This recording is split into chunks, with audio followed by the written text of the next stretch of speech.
Bonjour mesdames et messieurs, bon réveil, bienvenue dans ce journal. Pour éviter une nouvelle crise politique en Côte d'Ivoire, l'ONG Planète Paix, œuvrant pour la démocratie en Côte d'Ivoire, invite les populations à tourner dos aux rumeurs en cette période sensible de l'élection présidentielle dans le pays. Doigt des lasers.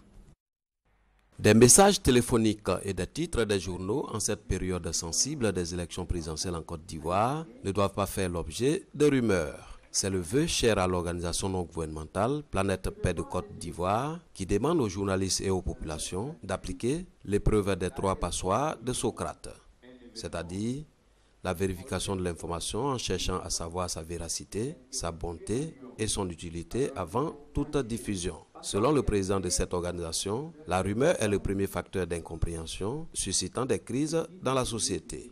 La quasi-totalité des crises dans le monde, nous avons constaté que la rumeur en est à l'origine. Avec les clés que nous leur avons données, ces participants-là pourront les utiliser pour dissiper les rumeurs chaque fois que ces participants vont en rencontrer. Plusieurs acteurs des organisations de la société civile et des journalistes ont été formés sur le thème « La démocratie à l'épreuve de la rumeur », un thème édifiant selon les participants. Une information qui est mal diffusée, vous voyez ce que ça nous a apporté. C'est parce qu'il y a eu déficit de vérification de l'information réelle et nous, en tant que société civile, avons besoin de ce genre de conférences-là pour pouvoir relayer l'information. L'organisation non gouvernementale Planète Paix œuvre pour la paix et la démocratie en Côte d'Ivoire en sensibilisant les couches socio-professionnelles sur l'importance de la cohésion sociale, la paix et la démocratie. À Touba, les musulmans ont prié pour la paix et le bon déroulement de l'élection présidentielle du 25 octobre prochain. 70 imams venus de toute la région du Bafing, autorités administratives, élus locaux, cadres et populations y ont pris part. Ils ont imploré la clémence du Tout-Puissant Allah pour que les élections à venir se déroulent sans heurts. F. Boué. Le 25 octobre 2015, les Ivoiriens iront aux urnes pour élire le président de la République. À Touba, la cité de l'arbre céleste, les électeurs s'y apprêtent. Retrait de cartes d'électeurs, certes, mais le bon déroulement de ce scrutin préoccupe la communauté musulmane de Touba. Lecture coranique, prière, bénédiction, la grande mosquée de Touba sollicitait de jour comme de nuit. Imams venus de toutes les contrées de la région du Bafing, fidèles musulmans, autorités administratives, élus, cadres, population dans toute sa diversité. Tous implorent la clémence d'Allah afin qu'il daigne apaiser les cœurs et les esprits pour qu'au soir du 25 octobre et même après, le compteur affiche 0 heurts, 0 morts. L'expérience de la guerre, nous l'avons faite, elle est inoubliable, elle nous a marqué. On ne voudrait pas que cette mauvaise expérience revienne. Nous avons fait des prières, nous avons demandé à Allah subhanahu wa ta'ala que dans sa miséricorde, il fasse en sorte que nous ayons des élections apaisées. Que ces élections se passent sans heurts, que le meilleur gagne. Aujourd'hui, nous comprenons que ce qui est le plus important en Côte d'Ivoire, c'est la cohésion, c'est l'amour, c'est la fraternité. C'est l'Ivoirien qui se retrouve. Plus jamais les Ivoiriens ne veulent connaître des situations d'apocalypse, comme ça a été le cas pour les élections passées. Un vœu cher donc à tous les Ivoiriens qui certainement au soir du 25 octobre 2015 célébreront la fraternité, la cohésion retrouvée. Et puis sachez que la commission électorale indépendante, la CEI, porte à la connaissance des électeurs inscrits sur la liste électorale que la distribution des cartes d'électeurs initialement prévue pour prendre fin le samedi 17 octobre 2015 est prorogée jusqu'au mercredi 21 octobre 2015 à 17 h, délai de rigueur. Il s'agit donc par cette mesure de permettre à un plus grand nombre d'électeurs de retirer leurs cartes et de pouvoir effectivement exercer leurs droits civiques le 25 octobre prochain.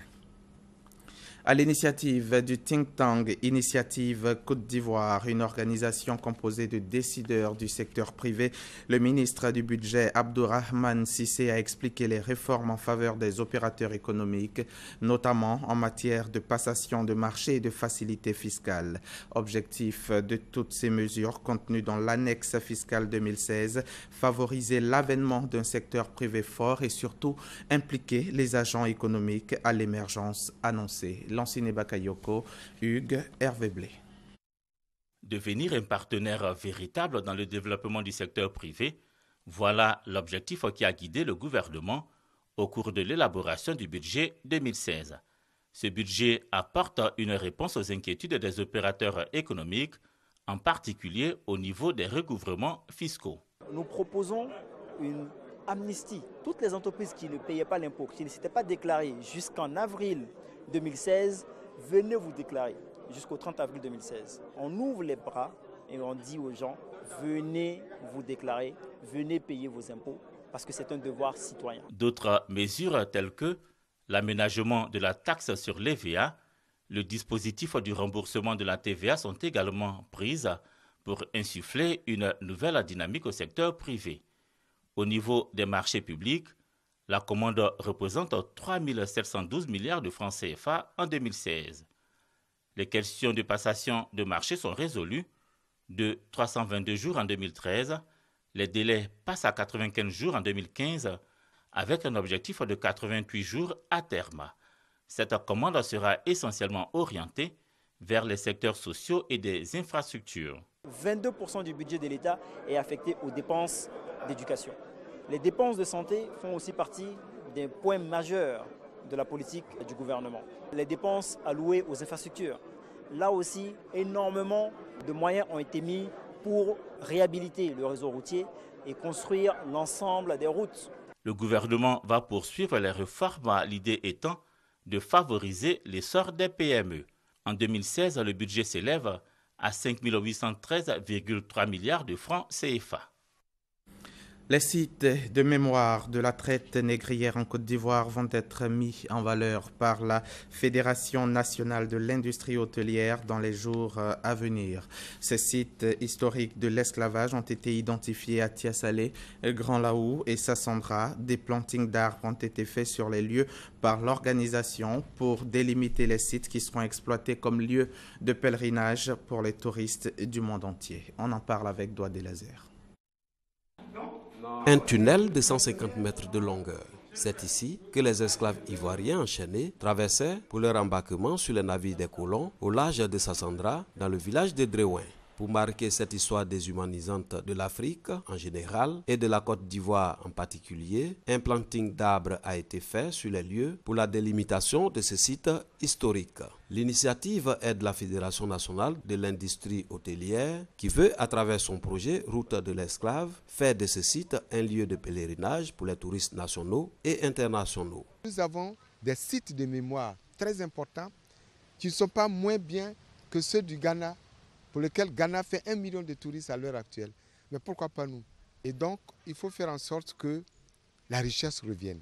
Créer par exemple un centre de formation au métier de l'artisanat. Les jeunes gens qui vont y travailler verront leurs objets qui vont être achetés par les pèlerins et les visiteurs touristiques. Faire en sorte qu'on n'oublie pas cette traite négrière. Bonne nouvelle pour les riverains de Dréouin et de Bassa qui sont les premiers bénéficiaires du projet Route de l'esclave. Quand nos femmes, quand nos enfants, quand nos filles vont faire des maquis pour que chaque touriste prenne son repas, c'est un petit quelque chose à la population. Non, économiquement, ben ça va, ça peut nous profiter. Beaucoup de nos enfants, dans l'avenir, ils peuvent profiter et puis raconter aussi à leurs enfants. C'est de prendre au sérieux ce projet. Plusieurs sites de mémoire ont été identifiés et délimités, tels que l'arbre de 170 ans, sous lequel les esclaves ivoiriens marquaient une pause avant la traversée du fleuve Bandama dans le village de Nandibo, à Grand Laou, et la source d'eau de Kanganyase, qui a servi du lieu de bain des esclaves dans le département de Tiasalé. Produire 2 millions de tonnes de riz d'ici 2017 en Côte d'Ivoire et valoriser la qualité du riz local. Voilà les défis que les acteurs de cette filière tentent de relever. C'était au cours d'un atelier de renforcement des capacités des principaux acteurs de la filière riz. Tenu donc à Bouaké, cet atelier a aussi examiné la question de la labellisation du riz ivoirien. C'est un reportage de nos confrères de RTI Bouaké. Chaque année, la Côte d'Ivoire produit 1 200 000 tonnes de riz. La consommation nationale de riz est en moyenne de 2 millions de tonnes. Avec une consommation sans cesse croissante, le riz est classé au rang de denrée de première nécessité. C'est pour rehausser la production et valoriser la qualité du riz local que les acteurs de cette filière tentent de trouver une réponse à la problématique du riz. Un atelier de renforcement des capacités des principaux acteurs de la filière riz sur le projet à impact rapide s'est tenu à Bouaké. Une initiative de Africa Rice qui vise à amener le secteur privé à travailler en étroite collaboration avec les producteurs, également inciter les banquiers à soutenir la filière. La filière riz, en termes de flux financiers, c'est autour de 1 500 milliards par année. Les producteurs à eux seuls ne peuvent pas supporter ça et c'est peut-être ce qui explique encore les faibles niveaux de production. La labellisation du riz local a occupé une place majeure au cours des débats. Il y a les limites à l'utilisation de fonds propres. Je souhaiterais que l'État m'a pu créer un fonds de garantie qui puisse permettre à tout le monde de pouvoir bénéficier de ça, acheter le paddy aux producteurs, transformer et puis mettre à marché notre riz, le riz label ivoirien. Les paysans ne produisent pas du riz, ils produisent du paddy. Entre le paddy et le riz, il faut une usine. Si vous n'avez pas d'usine, il n'y aura personne pour acheter le paddy. Donc la production va régresser. Selon l'Office national de développement de la riziculture ONDR, le défi à relever demeure celui de la production de 2 millions de tonnes de riz d'ici 2017 en Côte d'Ivoire. Ici, à Abidjan, l'église du Cresson-Poto, en collaboration avec le ministère de la Santé et de la lutte contre le sida, a initié une conférence publique sur le cancer du sein. Objectif, sensibiliser et prévenir les populations sur cette pathologie qui constitue un véritable problème de santé publique. La conférence a été suivie d'une séance de dépistage du cancer du sein. C'était donc le 17 octobre au centre de santé municipal de Mpoto, ici même dans la commune de Cocody.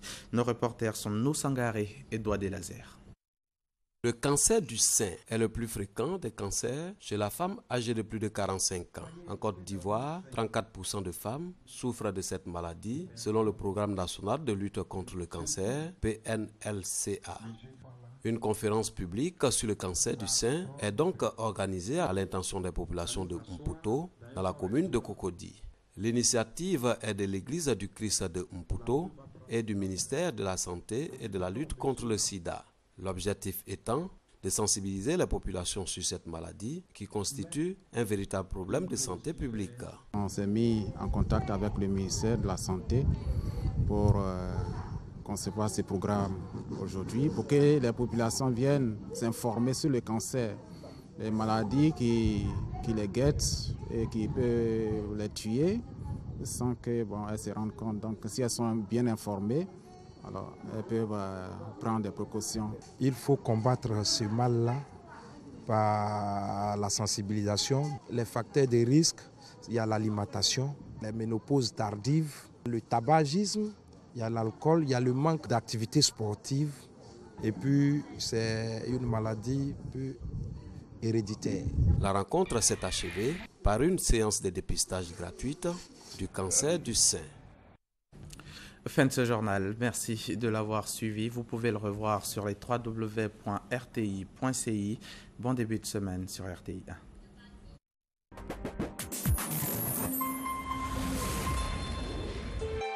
1. RTI 1, la chaîne qui rassemble.